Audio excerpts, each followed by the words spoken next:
Salut à tous, c'est Ben Moudo et aujourd'hui je vous propose une vidéo qui va vous donner quelques outils afin de travailler vos pumse, vos katas à la maison.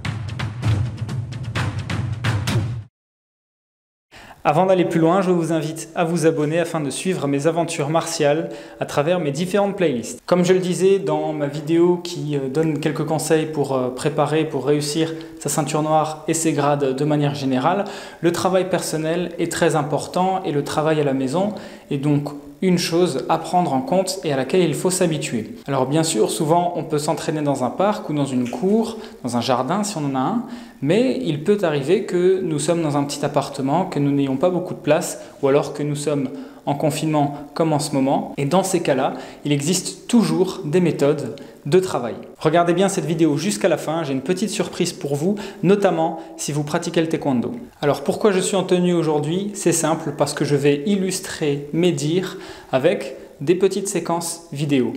La première méthode est très simple, travailler son pumse ou son kata en entier, mais simplement en se replaçant à chaque fois quand on n'a plus de place pour avancer.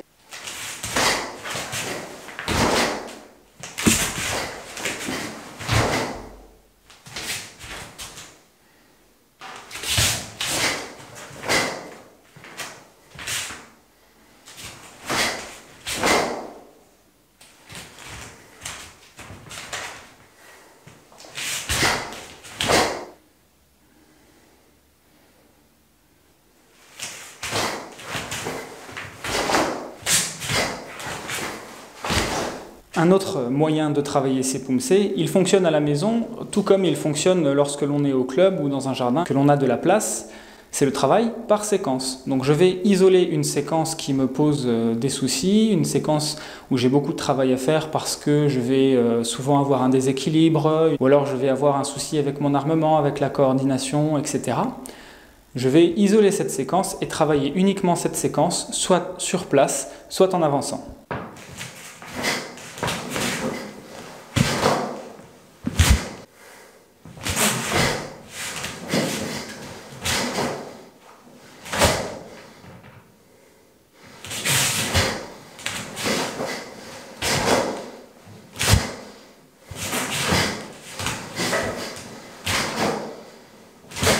Ensuite, une chose qu'il est très important de prendre en compte lorsque l'on travaille nos formes, nos pumse, nos katas, c'est de prendre un critère en compte à la fois, de travailler un seul critère.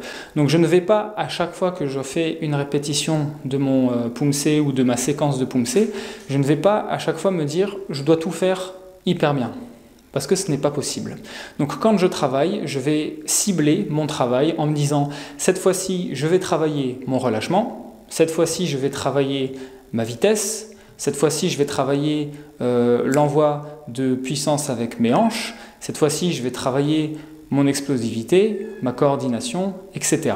Une chose qu'il est important quand on travaille un pumse, c'est de changer régulièrement de sens. Donc je démarre une fois face à ce mur, je termine, je démarre ensuite face à ce mur, etc. Ça nous permet de ne pas prendre de repères en fait visuels. Il est très important de ne jamais prendre de repères visuels. Donc même chez vous, changez régulièrement de côté. Un autre moyen de travailler son pumse, un moyen bien moins connu, c'est de travailler au sac. Si vous avez un sac à la maison, dans votre garage, vous pouvez tout à fait travailler votre pumse au sac. Le travail sera différent, on va moins travailler la forme précisément en respectant les positions, etc. En revanche, on va peut-être comprendre quelles armes sont utilisées, sous quel angle, et on va peut-être ici pouvoir découvrir que nos blocages sont aussi des attaques et que nos coups de pied ne se font pas nécessairement au visage, mais peuvent se faire en low kick ou en middle kick, high kick, peu importe. On va travailler ici de différentes manières. Une première, on va simplement respecter les armements traditionnels, classiques que l'on retrouve dans les pumse, pour nous aider à comprendre la trajectoire, mais aussi peut-être la partie de notre bras qui va toucher le sac.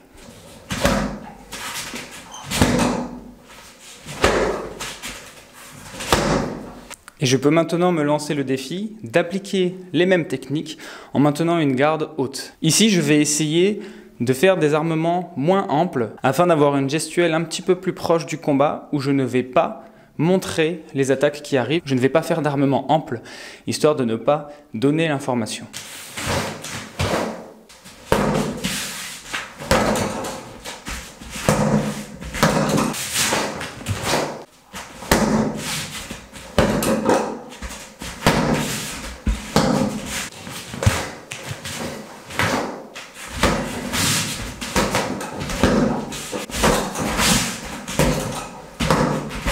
Et ensuite, si vous avez déjà travaillé en format de boxe, essayez d'appliquer le même travail dans un travail type boxe avec des gants au sac en appliquant les mêmes techniques.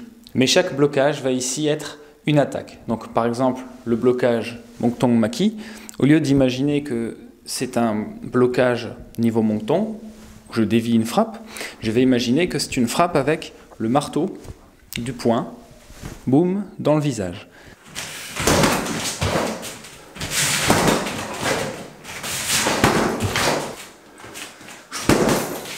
Maintenant, un point qui est applicable pour tout le monde, que vous ayez un sac de frappe à la maison ou non, il vous suffit d'avoir du scotch ou un post-it. Vous allez coller des petits morceaux simplement sur votre sac de frappe ou sur un mur, et puis vous allez essayer de vous mettre en situation et de travailler votre précision. Vous pouvez faire ça sous différents formats, soit en bossant une séquence de pumse, donc par exemple vous démarrez dans une position et vous avancez en coup de poing ou en coup de pied, comme dans le pumse, en essayant de toucher précisément le morceau. Si vous avez un sac de frappe, vous pouvez entrer au contact. Si vous n'avez pas de sac de frappe, évidemment, n'allez pas taper votre mur.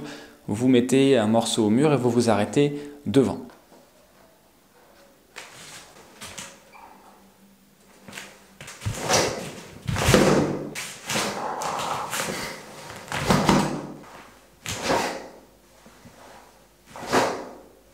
Maintenant, une petite méthode un petit peu loufoque. Si il y a quelqu'un chez vous qui peut vous déranger lors de votre travail, eh bien sollicitez cette personne. Souvent, les gens font ça avec plaisir. Et vous demandez aux gens à côté de vous, à une personne, durant votre travail, même dans votre petite pièce. C'est applicable également dans votre club, hein. N'hésitez pas à réutiliser cela. Demandez à une personne de vous déranger, de faire du bruit, de vous raconter des bêtises, de vous raconter des blagues, de crier sur vous, de vous pourrir, mais littéralement, et travailler encore vos formes, mais de manière la plus sérieuse possible, sans décocher un seul sourire. Si vous arrivez à faire ça, si vous avez l'habitude de faire ça, vous n'aurez aucun problème à passer devant un jury de passage de grade ou de compétition. Un point qui est très important et qui peut booster votre niveau en pumse, et de manière générale en taekwondo, dans les autres arts martiaux, quel que soit l'art martial que vous pratiquez, c'est de vous filmer et de vous analyser de la manière la plus objective possible. Donc, filmez-vous en train de pratiquer votre pumse, regardez. À première vue, en général, quand on s'observe soi-même, on va trouver des défauts, on va trouver des fautes. Si on ne voit rien, je conseille ça aux gens qui font de la compétition par exemple, regardez votre vidéo juste après avoir visionné une vidéo d'un expert, d'une experte qui fait le même pumse. Et en général, quand on regarde d'abord un expert et qu'on se regarde soi ensuite, on voit des différences, d'accord? Donc prenez un papier et notez simplement, je manque d'amplitude, je manque d'explosivité, je fais des demi-tours qui sont trop lents, voilà, ce genre de choses. Et ensuite, quand vous avez établi cette liste, eh bien vous pouvez, comme je le disais tout à l'heure, cibler votre travail lorsque vous allez travailler vos pumse, que ce soit à la maison ou en club. Alors voilà la petite surprise, c'est rien de bien extraordinaire, mais voilà, nous sommes actuellement en période de confinement, nous sommes pour beaucoup à la maison et tous les clubs sont fermés.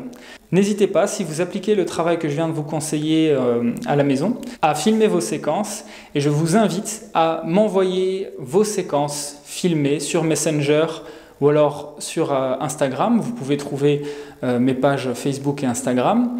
Je les regarderai et puis je donnerai des petites pistes de travail si j'en trouve et je ferai ça avec plaisir, donc n'hésitez pas. Voilà, c'est déjà la fin de cette vidéo. J'espère qu'elle vous a plu. J'espère que ça vous a donné quelques pistes de travail et quelques idées. N'hésitez pas à m'écrire des commentaires si vous avez des suggestions de vidéos ou de contenus que vous souhaiteriez voir. Je vous invite à vous abonner, à liker et à partager.